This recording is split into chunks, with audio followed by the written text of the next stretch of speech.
hondos de la misma celda o del mismo andén, con dos que alcancen el tope de la subasta, con dos que bailen sin casa en el mismo tren, con dos que resulten ser de la misma casta, con dos entre tantos ecos se digan quién, con dos que se nos parezcan en la canasta, con dos que tengan el alma como de 100, con dos que se quieran bien, con dos que se quieran bien, con dos que se quieran bastar, con dos que tengan el alma como de 100, con dos que se quieran bien, con dos que se quieran bien, con dos que se quieran bastar.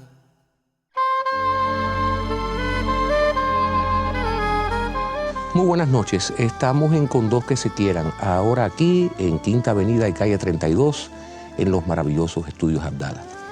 Hoy, ya en los programas finales de esta primera etapa, me acompaña, lo invité hace unos meses nos encontramos en un recital de poesía de Marilyn Boves y lo invité, y los tiempos del programa no me habían permitido hacer realidad aquella promesa, cumplir aquella promesa que había tenido con él. Para mí es un honor por muchos motivos, ustedes conocen algunos de ellos. Es un nuevo privilegio tener frente a mí y ya con ustedes a una persona que yo he admirado de toda mi vida, que lo quiero incluso a veces en la distancia, a veces en la cercanía, y que siempre ha estado ahí formando parte de la cultura cubana como eje centro y como protector espiritual de la cultura cubana. Es mi criterio está con nosotros, llenando de gozo y llenando de luz el estudio, el monseñor padre Carlos Manuel de Céspedes García Menucal. Padre, mi respeto muy grande, mi agradecimiento. Los míos a ti, muchas gracias por tus palabras tan amables, que no dejan de estar exageradas, pero bueno, son las tuyas. Normalmente soy exagerado, pero sí, prefiero ser exagerado en afecto que corto. Ya lo sé. Ahora, usted está cumpliendo este año 50 años de servicio. De sacerdote. De sacerdote, sí. De servicio como sacerdote. ¿Cuánto pesa eso? Sí pesa. Depende de lo que se entiende por peso. O sea, si es en el sentido positivo, porque es una realidad con la que yo no puedo dejar de contar, porque la llevo muy adentro, entonces sí pesa muchísimo, pesa, pero al mismo tiempo es una carga que se lleva con ligereza, porque no es uno quien la lleva. Tú eres un hombre de fe y sabes que esa carga quien la lleva es otro. Y uno no hace nada más que tratar de seguir los pasos. Sí, son 50 años en diciembre. Yo fui ordenado sacerdote en Roma en el año 61 por el cardenal Zamoré en aquella época, que hay otro sacerdote aquí en La Habana que fue ordenado ese mismo día en la misma celebración, ¿sí? Monseñor Petit, que era compañero mío de estudio, y además nos ordenamos juntos. Y después de eso, bueno, ya me quedé en Roma un par de años más para sacar la licencia en teología y vine para Cuba en el año 63. Y vino ya directo a ser profesor en el seminario. Profesor suponía que lo iba a hacer porque había estudiado la licencia en teología en Roma, pero no sabía que iba a ir exactamente a vivir al seminario como vicerrector, se decía entonces, en el seminario El Buen Pastor, sino que iba a estar en el obispado como señor Evelio Díaz, y viví con él una temporadita hasta que pidieron que fuera para allá como responsable de la disciplina en el seminario y al mismo tiempo un profesor. Y he seguido de profesor en el seminario de muy distintas asignaturas hasta ahora. Sigo siendo profesor en el seminario. Yo creo que ya que estamos hablando entonces del seminario, no esperemos para hacer la pregunta. ¿Qué cosa es el seminario? A ver, aunque parezca una pregunta para las personas que no están familiarizadas con el tema, será bueno aclarárselo. ¿Y cómo funciona, ahora que acaba de decir, un seminario? Bueno, Seminario quiere decir semillero, eso viene del latín, y porque se supone que es la semilla de las vocaciones sacerdotales. Todos los que son sacerdotes han pasado por un seminario un tiempo para su formación espiritual ante todo, y interiorizando los valores que se deben vivir como sacerdote, intelectual de todas las materias que componen nuestra vida sacerdotal. ¿Cuáles son? Y también pastoral, bueno, filosofía, teología, humanidades clásicas, por supuesto que la más importante siempre la teología. Y la formación también pastoral para el trato con las personas, la capacidad de presentar de la mejor manera el mensaje evangélico con fidelidad, etc. Eso es lo que se aprende en el seminario. El seminario de Cuba actualmente, el de La Habana, que es el único completo,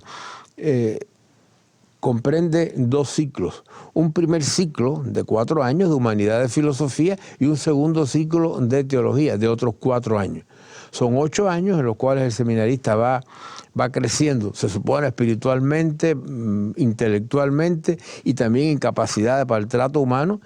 Y por el camino, eso es libre. El que está allí y piensa que sí, que eligió bien, pues sigue en el seminario y llegará a su momento ordenado sacerdote. Pero otros no, otros por el camino dejan voluntariamente porque piensan que no es su camino ese. ¿Y estudian durante los 8 años, estudian latín, por ejemplo? No, el latín se estudia nada más que uno de los años, lamentablemente. Uno de los años, lamentablemente. Uno de los años. Yo soy profesor de latín. Y me quejo. Ahora han puesto para el año próximo ya 2 años, lo cual ya es algo. Porque en un año de latín y un año de griego, que también enseño, es muy poco lo que se puede aprender. Es para tener una idea del idioma nada más. Y qué curioso, porque yo recuerdo cuando yo era niño, las misas se daban en latín. Sí, pero ya no, claro. Y después no, pero sin embargo, su santidad Benedicto ha vuelto a incentivar el hecho de que las misas se den en latín. Sí, pero es decir, en aquel entonces eran todas las misas para el gran público, eran en latín. En aquel entonces no era un año, eran 4 años. Eran 4 años. Porque había que, no solamente las misas, el rezo del breviario, que es el rezo de las oraciones propias de los sacerdotes, eran en latín. La administración de los sacramentos, todo eso era en latín. El latín sigue siendo el idioma oficial de la Iglesia. Por ejemplo, los documentos de la Santa Sede se traducen a las lenguas vernáculas, pero el idioma de la versión oficial es el latín. Pero eso nada más que lo manejan los latinistas. Ahora, para el pueblo en general hay que tener una idea de la lengua, no solamente por la liturgia, por las misas, sino porque grandes teólogos y padres de la Iglesia se expresaron en latín. Y aunque se traduzcan al castellano o al francés o al italiano, hay giros que si tú no los entiendes en latín estás un poco perdido. ¿Usted sería, partidario de que volvieran las misas a ser en latín? ¿O no, yo no. Yo no, porque es una lengua que la gente no entiende. Gustándome el latín enormemente, porque es una lengua que me gusta mucho, igual que el griego, pero no voy a decir que voy a decir una misa en griego o en latín para que no la entienda ninguna de mis viejitas buenas de San Agustín. Sí, hay que ser en castellano, y un castellano además bastante llano, para que todo el mundo pueda comprender lo que uno lee y lo que uno predica. Ya. Ahora, voy a ir saltando a algunos temas que seguramente a nuestros televidentes le llaman la atención. La Iglesia se ha modernizado, yo pienso que se ha modernizado. Hay gente que dice que no se ha modernizado, yo pienso que se ha modernizado en muchísimos aspectos. ¿Siguen los feligreses yendo a confesión? ¿Van? Sí van, cómo no, quizás algunos van demasiado, porque van sin gran necesidad, porque tienen gusto en hablar con el sacerdote y saben que ahí lo van a pescar en el confesionario. Y otros quizás deberían ir con más frecuencia, porque tendrían más asuntos que confesar y pedir el consejo. Pero sí, siguen confesándose. Sí. Yo estoy disponible para confesión todos los días antes de la misa. Normalmente, ya esto es indiscreción, pero usted me dirá y me callará, como ha hecho en otros momentos de la vida. ¿Cuáles son los pecados de los que la gente se arrepiente más? De todo un poco, y depende de la persona. Porque hay gente que quizás pueda tener un crimen en su vida, nunca ha confesado un criminal. No.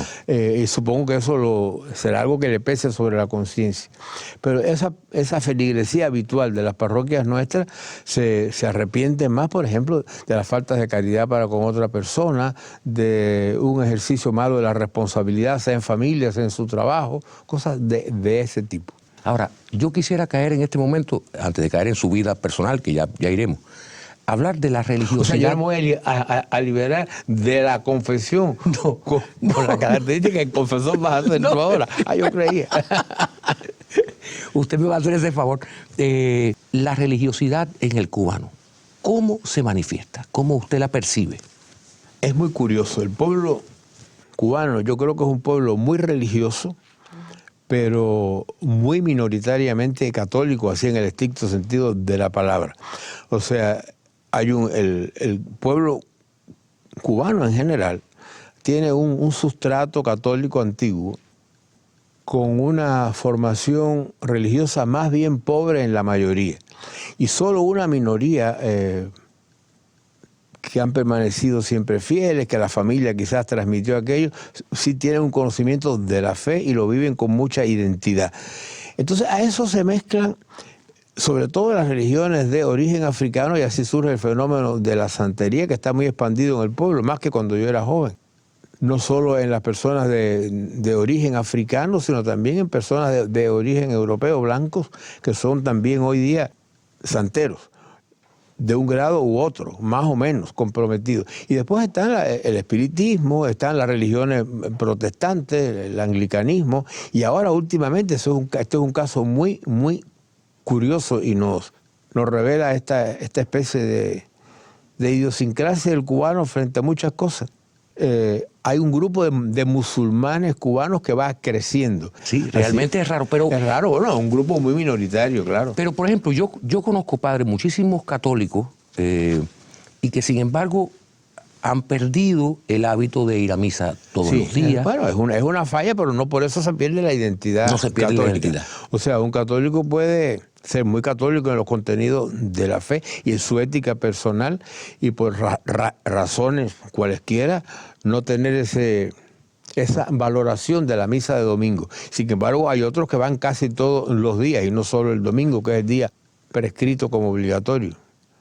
O sea que en eso la variante es grande. Pero sin duda que hoy día, no solo en Cuba, en el mundo entero, la práctica religiosa dominical ha descendido muchísimo, no mucho, muchísimo.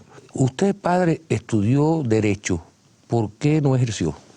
Bueno, yo no lo terminé. ¿No lo terminó nunca? No lo terminé nunca, porque cuando fui a entrar al seminario en el año 56, que estaba en cuarto año de Derecho, entonces era el plan de los 5 años, el obispo del momento, que era Monseñor Evelio Díaz, que era administrador apostólico, y el cardenal Arteaga, me dijeron ambos que continuara la carrera, que estuviera en el seminario y que la combinara como pudiera. Y así fue unos meses, porque en el 3 de diciembre de ese año fue el desembarco del Granma y la universidad la cerraron hasta el año 59, cuando yo salía para Roma. Y cuando vine de Roma, ya la escuela de Derecho no era lo mismo. Pero después ya, claro, uno se va complicando con el trabajo sacerdotal, dando clases yo mismo en el seminario. Pero que conste que es una carrera que me gustó mucho y me sigo interesando. O sea, yo mantengo relaciones con algunos profesores, hasta hace unos años con Bulté, que era un gran amigo, y entonces evidentemente con Bulté me mantenía muy al corriente de todas las cosas de la facultad. ¿Cuándo es que usted descubre su vocación religiosa? Así, ¿cuándo la descubre y cuándo decide que su vida va a estar encomendada al Señor? Eso estuvo presente desde que uno ya empieza a ser un adolescente y se presenta que va a ser uno cuando crezca. Esa era una posibilidad, ser sacerdote. Porque era una familia muy cristiana, muy católica. Los sacerdotes amigos eran visitas en la casa y era una vida que era capaz de entusiasmar a un joven. Cuando entré en la universidad, la verdad que le cogí más el gusto todavía a la carrera de Derecho. Yo vacilé entre Derecho y Arquitectura. Eran las dos carreras que me gustaban. Al fin me decidí por Derecho y me gustaba mucho. La verdad que me gustaba cantidad y me sigue interesando. Yo leo cuanto artículo bueno de Derecho me cae en la mano, y libros, etc. Pero llegó un momento en que dije, bueno, Carlos Magallanes, ya tienes 20 años. No puede vivir así siempre uno en la provisionalidad. Y había un sacerdote franciscano que era el asesor de la Juventud Universitaria Católica en ese instante, padre Zavala, Luis de Zavala, con el que yo conversaba estas cosas. Y fue muy simpático, muy poco ortodoxo. Me dijo, vamos a conversar sobre eso, sobre tu entrada o no al seminario. Pero quiero que te leas 3 libros primero. El diario de un cura rural, El poder y la gloria de Graham Greene, y El mundo, la carne y el padre Smith. Cuando te leas los 3 libros, ven otra vez y hablamos del asunto. Qué manera tan original de... novela. Yo lo vi una vez después de viejito, él ya en Puerto Rico, y se lo contaba y él ni se acordaba de aquello. Y digo, bueno, pero así fue. Y entonces nada, ya eso fue como una decisión que tomé ayudado por el padre Zavala y por el entonces rector del seminario, que era Monseñor Evelio Ramos, que quizás tú lo hayas conocido. Sí, cómo no. Yo lo conocí. Y ya todo fue paz y tranquilidad. Nunca tuve ninguna vacilación después. Me fue muy bien en el seminario y después como sacerdote. Pero usted ya en esa época, padre, pues son las cosas que la gente está interesada por saber. ¿Usted era consciente de la cantidad de privaciones que usted iba a sufrir como mortal, encomendándose al Señor con la cantidad de, no vamos a decir frenos, pero condicionantes que pone la Iglesia para una persona que entra al seminario? Hablo del celibato, hablo de la privación de las cosas materiales, del todo abandono. Eso es verdad, pero no son solo privaciones. Yo veía no solo, más que privaciones son renuncias, si tú quieres. Renuncia. La más fuerte quizás sea la del celibato, no cabe la menor duda, pero hay tantos dones que yo veía que me vendrían con el sacerdocio también, no solo en el orden espiritual, sino como servicio a los demás. El sacerdote tiene una serie de puertas abiertas en el trato con las personas, católicos y no católicos, que eso es muy consolador. Entonces uno pesa todas esas cosas y así, yo era consciente de eso, ¿cómo no? Más que a los 20 años ya un muchacho joven, pues, qué sé yo, tiene amigos y amigas y sale y va a fiestas y todo lo demás y no hay... Y bien, hay alguna que le gusta más que las demás y todo eso, eso es así. Sí. Y eso se tiene en cuenta y uno decide. Está muy discutido el tema del celibato. Está en estos días, además en estos tiempos, está como muy sobre el tapete, como se dice. ¿Qué opinión le merece a usted eso? Mira, yo sé que es una pregunta... No, es una pregunta muy indiscreta tuya, pero bueno, te la voy a contestar de todas maneras. Yo se lo pido, es que es la única persona que me la puede contestar. No, claro. No cabe duda que es una cosa muy costosa. Y podría discutirse. Hace muy pocos días, 15 días quizás, descubrí una carta en una publicación alemana de 4 teólogos del momento, uno de los cuales era Ratzinger, papa actualmente, en que decía, después del concilio, cuáles son las cosas que podrían discutirse y plantear una revisión. Y una era el celibato. Eso no es un dogma de fe. Y de hecho los sacerdotes de las iglesias católicas orientales unidas a Roma no están obligados al celibato. Pero la iglesia tiene eso como disciplina universal desde la Edad Media. Y lo mantiene porque considera que es una riqueza para la iglesia. Y te digo que sí que lo es, sin entrar en detalles que ya pertenecerían a otro ámbito.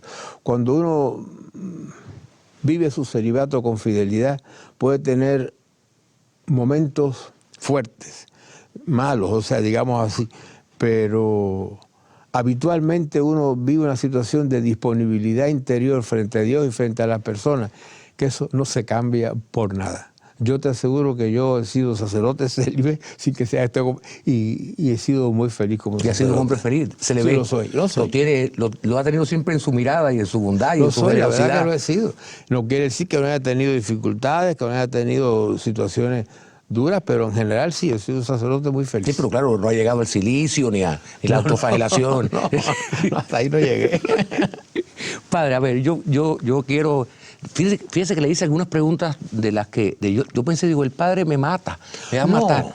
Pero son preguntas que la gente se hace. Pero además no te des importancia que las preguntas esas no eres tú el primero que me las hace. No, está claro. Lo que no sé, lo que entro en duda por la televisión, es si en televisión, sí, en televisión, 8:30, por el 6, un martes, es lo que no sé. Sí. Tengo por lo menos esa duda. Yo contesto, no hay problema. Bueno, voy a ir a... Porque un día estábamos juntos en la Basílica, en un concierto, no sé si era de José, María, Vitier. Estábamos allí y alguien se acercó y le dijo algo, una cosa como muy cómica, porque le dijo que usted era el bisnieto de Carlos Manuel de Céspedes. Y usted no es el bisnieto de Carlos Manuel de Céspedes. Yo soy tataranieto. Es el tataranieto. Yo soy tataranieto. Pero usted le dijo que sí. Sí, bueno, porque es que la palabra bisnieto me suena bien. Tataranieto es una generación más arriba, más antigua, pero me suena feo. Desde que yo era muchachito, la palabra esa, tataranieto, perdona la expresión que voy a usar, pero me parecía una expresión chea, como dirían los muchachos de ahora. Mientras que bisnieto parece una expresión mucho más noble. Más noble. Nieto 2 veces. Entonces, pues bisnieto. Y durante todos estos años, bueno, no solamente, y también de Mario García Menocal. Nieto. De Gabriel, sí, que era hermano de Mario. Nieto, ya dije, ahora estoy el que estoy nieto, soy yo. Nieto, y Mario era tío abuelo. El tío Mario, como le decíamos siempre. ¿Y qué se comentaba en la familia? ¿Qué comentaban, por ejemplo, sus abuelos de Carlos Manuel? Bueno, piensa que mis abuelos no conocieron a Carlos Manuel. No lo conocieron. No, que va. Mis abuelos eran viejitos. Claro, pero eran no muy tanto. viejitos. Carlos Manuel se murió en el 74. Y usted no conoció, pero en la familia se hablaba de Carlos Manuel. Se hablaba mucho, pero no por conocimiento, sino por lo que les habían contado a ellos. Contaban a otros y sus padres. Por Tradición ejemplo, oral. el bisabuelo mío, Carlos Manuel, a sus hijos sí les contaba muchas cosas de su padre, o sea, de Carlos Manuel. Sí. Y esas cosas fueron pasando así por tradición oral. Yo me acuerdo cuando yo era niño, mi madre decía que en la historia de Cuba había muchos cuentos muy hermosos que hacerle a los niños, y me contaba cosas de la guerra de los 10 años, de la guerra de independencia, del exilio en Cayo Hueso, etcétera. Así me criaron a mí. Entonces, claro, esas cosas que después llegué a la escuela y empecé a estudiarlas en los libros, ya yo me las sabía, porque ya me las habían contado en mi casa, pero como cuentos para niños, pero verdaderos. Esto no es un cuento, esto es verdad. Esto fue así. Y sus compañeros de escuela, me imagino yo, estarían sobrecogidos con el hecho de tener un... ¿O no? No, sobrecogidos no. Todo depende de cómo se viva eso. También me enseñaron, afortunadamente, de que esa cuestión de apellidos y tal no es como para apreciarse. Sería una vanagloria, porque en definitiva la gloria es el que siembra eso. Uno no es nada más que un deudor que debe tratar de llevar ese apellido con todo lo que representa en Cuba. Eso se va dando cuenta uno mientras más crece, lo que representa Carlos Manuel de Céspedes en la historia de Cuba. Y que uno tiene que tratar de llevarlo con honor, pero al mismo tiempo con sencillez y sabiendo que es algo dado. Les ama cuando se refiere a Carlos Manuel, y lo tiene escrito, pero además me lo dijo en más de una ocasión. Decía, ese es el señorío fundacional. Y de eso tú no puedes olvidarte nunca, aunque te pese, tienes que cargar con el señorío fundacional. Pero fíjate que se les ama, dice, aunque le pese. Claro, porque hay que tener siempre en cuenta cómo se llama Carlos Manuel de Céspedes y García Menocal. Eso pesa en el sentido que hay que tener como una atención, una atención muy constante en muchas cosas. Yo no sé cuánto, no me acuerdo porque tengo mala memoria para los números. Pero Alba de Céspedes, la escritora, descendiente de Carlos Manuel Barco, es nieta, pero por el lado de Carlos Manuel de Céspedes y Quesada, tuvo la curiosidad con algunos historiadores de sacar la cuenta de cuántos de la familia murieron entre las dos guerras. Y eran muchos. Decía Carlos Manuel, esto no lo podremos olvidar nunca. En las dos guerras, la del 68 y la del 95. Y en los Menocal también, porque da la bendita casualidad, cosa que no se sabe mucho. Mi bisabuelo Menocal, Gabriel, el padre de mi abuelo Gabriel y de Mario Menocal, etc., fue el único alzamiento de una cierta importancia que hubo en Occidente cuando el 10 de octubre del 68. Y él era amigo de Carlos Manuel. Pero cuando se empezó a organizar el alzamiento el 10 de octubre allá, él empezó a organizarlo acá. Creo que duró 15 días el alzamiento, porque le mandaron para allá enseguida las tropas españolas de Colón y se acabó. Pero había esa vinculación entre los García Menocal y los de Céspedes desde entonces. Yo estoy mirando, primero en el entusiasmo con el que usted me está hablando, cosa que me tiene, me arroba su es que eso es carne de mi carne. ¿Cómo no voy a poner entusiasmo? No lo pongo, me nace. Es así, yo no lo tengo que poner. Y además usted es muy generoso, pero, a ver, usted nunca ha hecho distingos entre personas de distintas iglesias, hablamos de eso casi al principio, ni de distintas maneras de pensar políticamente, ni racial, ni nada. ¿Usted ha ejercido eso como una disciplina propia o usted piensa que esa tolerancia es un don divino? Mira, esto yo creo que yo puntualizaría primero una expresión tuya. Uno hace los distingos, yo los hago, por ejemplo, en el plano intelectual.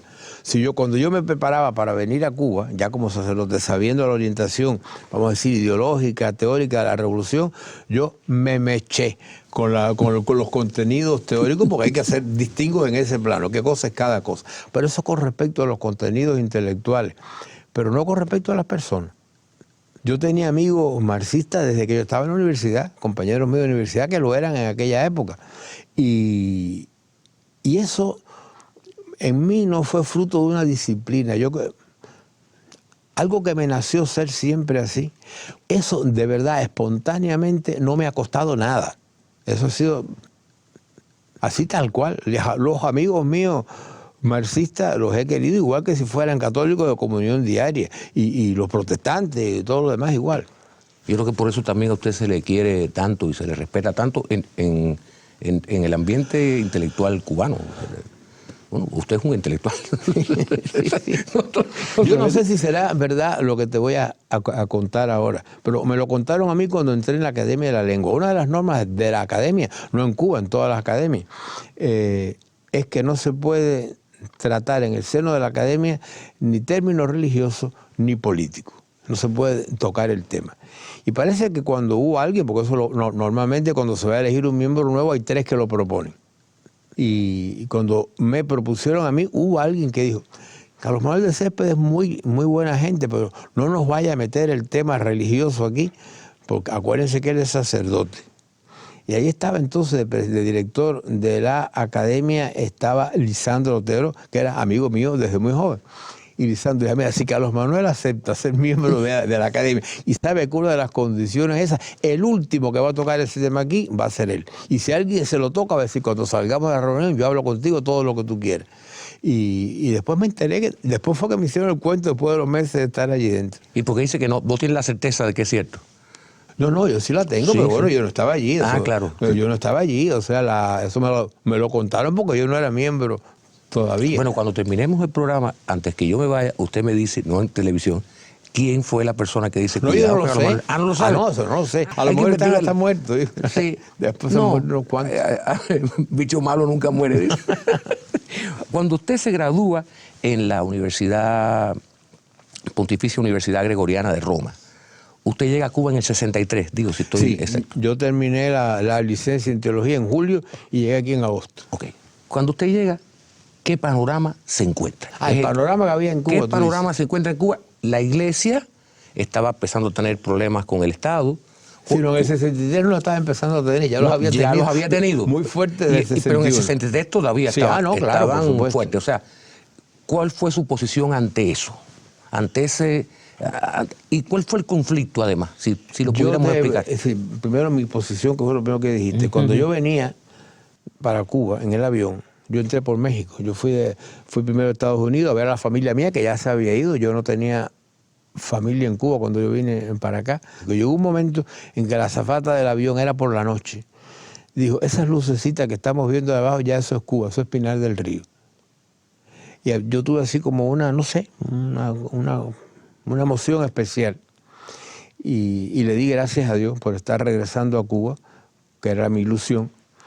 Pero le pedí a Dios realmente en mi oración íntima, esto yo lo he contado poco, que me ayudara como sacerdote a ser elemento siempre de unión y nunca de división. En Cuba, cuando me tocara ejercer el ministerio aquí. Y lo he tratado de ser, pero como te dije en otra respuesta anterior, lo he sido casi que naciéndome de adentro sin problema ninguno. Cuando llegué a La Habana, empecé a buscar a los que yo sabía que quedaban aquí, amigos míos de antes, que algunos muy incorporados a la revolución, algunos con cargos dirigentes inclusive, y los empecé a buscar, y realmente porque eran amigos y punto, había que verlos, después de 4 años fuera. Y desde el principio tuve muy buena relación con ellos. Ahora bien, en la iglesia había habido unos enfrentamientos entre gobierno e iglesia. No es cuestión ahora de hacer balances pormenorizados, que yo los he escrito y los ha escrito otra gente. Creo que las responsabilidades en eso se comparten. Además, Cuba no fue una excepción frente a los gobiernos marxistas. En todos los países que fueron marxistas desde el punto de vista ortodoxo, hubo conflictos con las iglesias, sea con la católica, fuera con los protestantes o con los ortodoxos orientales. Afortunadamente, siempre hubo alguien, o más que alguien, no solo en singular, sino en plural, en los dos sectores, por decirlo de algún modo, que se preocupaban por que eso no fuera así. Y iban sembrando. Y eso creo que fue lo que a la larga dio su fruto, que no ha sido una cosa ni impuesta ni rápida, ha sido una maduración lenta, pero creo que sincera por las dos partes. Y hoy día, es decir, yo creo que no digo ningún disparate si puedo decir que la situación de la iglesia en Cuba hoy es una situación normal, completamente normal, como puede ser en cualquier otro país católico y mejor que en muchos. Y la visita del Santo Padre en el 98, ¿usted cree que colaboró fue un punto a eso de giro? muchísimo? Fue un punto de giro para muchas cosas. Fue un punto de giro en este tema de las relaciones iglesia y Estado. Pero también fue un punto de giro para mucha gente que se había alejado de la iglesia por lo que fuera, por temor, por enfriamiento, por lo que fuera. Eso no hay que juzgarlo. Y con la visita del Papa, el entusiasmo que el Papa supo insuflar, mucha gente se acercó a la iglesia en aquel momento y siguen cerca. Ahora, hablemos de el Monseñor Carlos Manuel de Céspedes, escritor. Usted tiene una obra literaria apreciable. Padre, lo único que le pido es que no sea modesto, porque sí es verdad. No. Entonces me hace quedar a mí como exagerado. Después dice, Mauri está adulando. Entonces, no, para adular, ¿para qué? ¿Qué te puedo dar yo a ti? No. La bendición, la amistad, el cariño. Usted me puede dar muchísimas cosas. Usted no sabe lo que vale su bendición para mí. Pero es que lo tienes ya hace mucho tiempo. Hablemos de su vocación de escritor, de su trabajo intelectual directamente con las letras. Y usted es melómano, a usted le gusta muchísimo la música.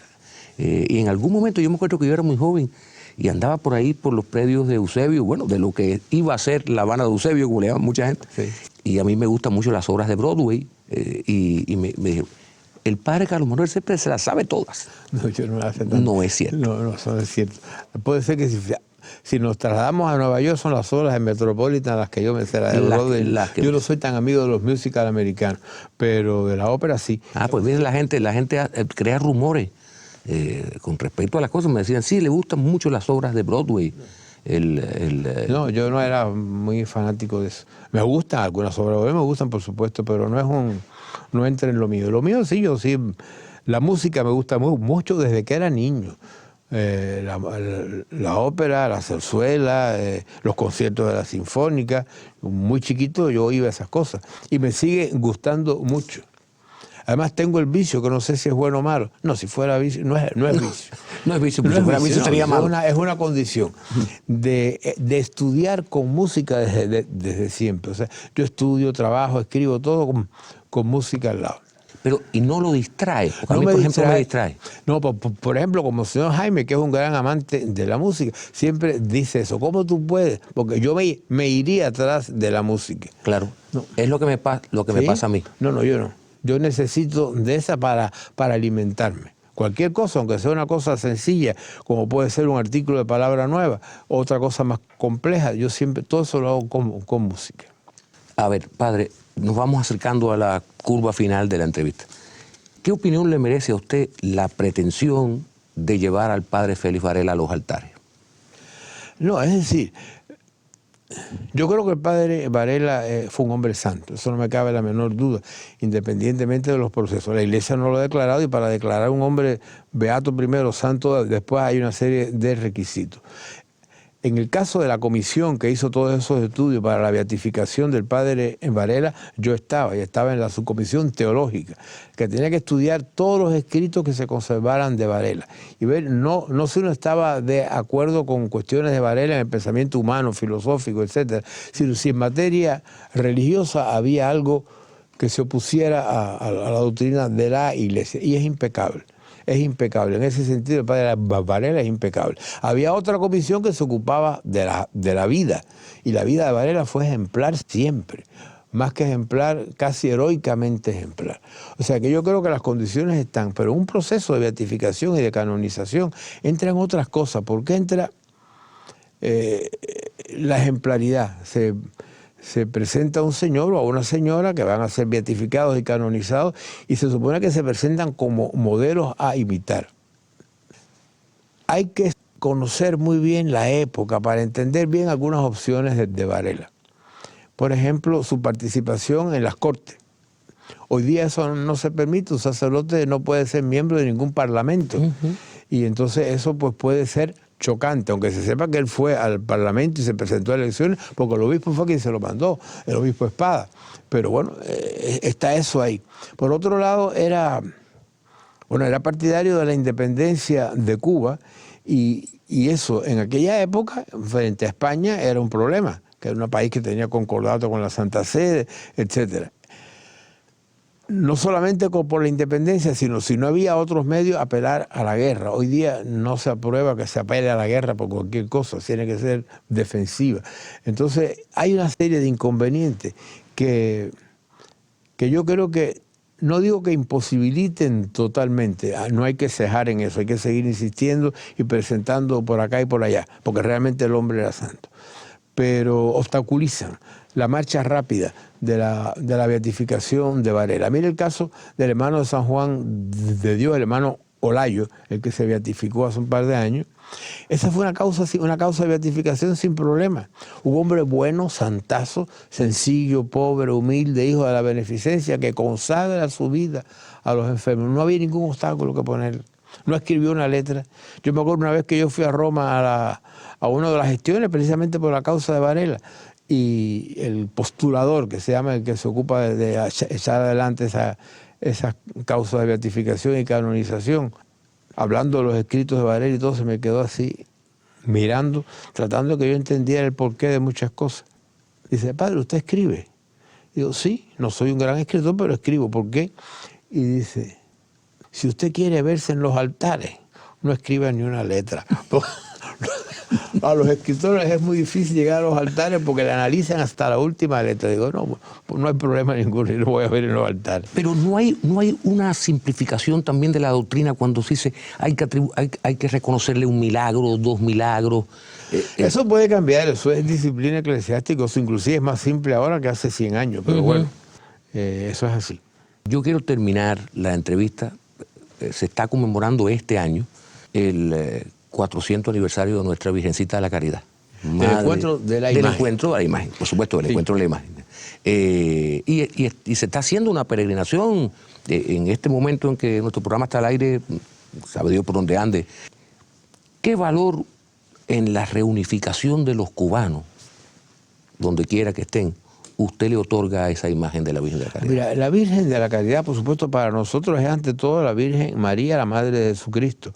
Y tiene ese valor, sea cual sea la advocación, sea la Virgen de la Caridad, sea Guadalupe, sea la advocación que sea, es María, la Madre de Jesús. Pero, por condicionamientos históricos que sería largo expresar, esa imagen pequeñita... es muy pequeñita, muy grande a la misma vez. Sí, pero... se ha convertido con los siglos en el corazón del pueblo cubano. Y hay mucha gente que a lo mejor no son católicos practicantes, que no ponen un pie en la iglesia casi nunca, pero al cobre sí van alguna vez en su vida. Y tienen en su casa alguna estampa de la Virgen de la Caridad, que le llaman la Virgen Mambisa, porque los mambises la llevaron a la guerra. Cuando fueron a combatir los mambises que se ponían bajo la protección de María de la Caridad. Entonces yo creo que hay que aprovechar esa convocatoria de la imagen de la Caridad y las cosas que se organicen en torno a su presencia en un pueblo o en una iglesia de La Habana, etcétera, precisamente para transmitir los valores que en otra situación quizás no se van a oír tan claramente. O sea que yo creo que sí, que es una cosa buena, une a todos los cubanos, sean como sean, piensen lo que piensen, la caridad por encima de todo. Y es una vocación preciosa, además, porque tener como vocación a María bajo la caridad, o sea, el amor, no hay más hermosa vocación en todo el mundo. Y creo que sí, que eso es un vínculo de unión, pero que hay que aterrizarlo más en la vida y no solamente quedarnos en el rato de la imagen o frente a la estampa que tengo en mi casa, sino vivir la caridad. Ese es el mensaje de la Virgen de la Caridad. Bueno, padre, yo le agradezco muchísimo que usted haya hecho un espacio en su tiempo, que yo sé que es muy ocupado y los televidentes se han dado cuenta, en venir a conversar conmigo. Y me voy a ir con la imagen, quiero irme con esta imagen, no solo con la imagen de su bondad, de su nobleza, de su inteligencia, de su amor por Cuba, sino con esta imagen, o sea, pensando... Cuba y la iglesia son las dos pasiones mías, siempre lo digo. Sí, así. Es que así. Pero qué lindo pensar, y así me gustaría irme para mi casa, pensando en que usted es el tataranieto del padre de la patria y un defensor de la madre de Cuba, la Caridad de Cobre. Esa no necesita que la defiendan. Ella se defiende sola, se defiende sola.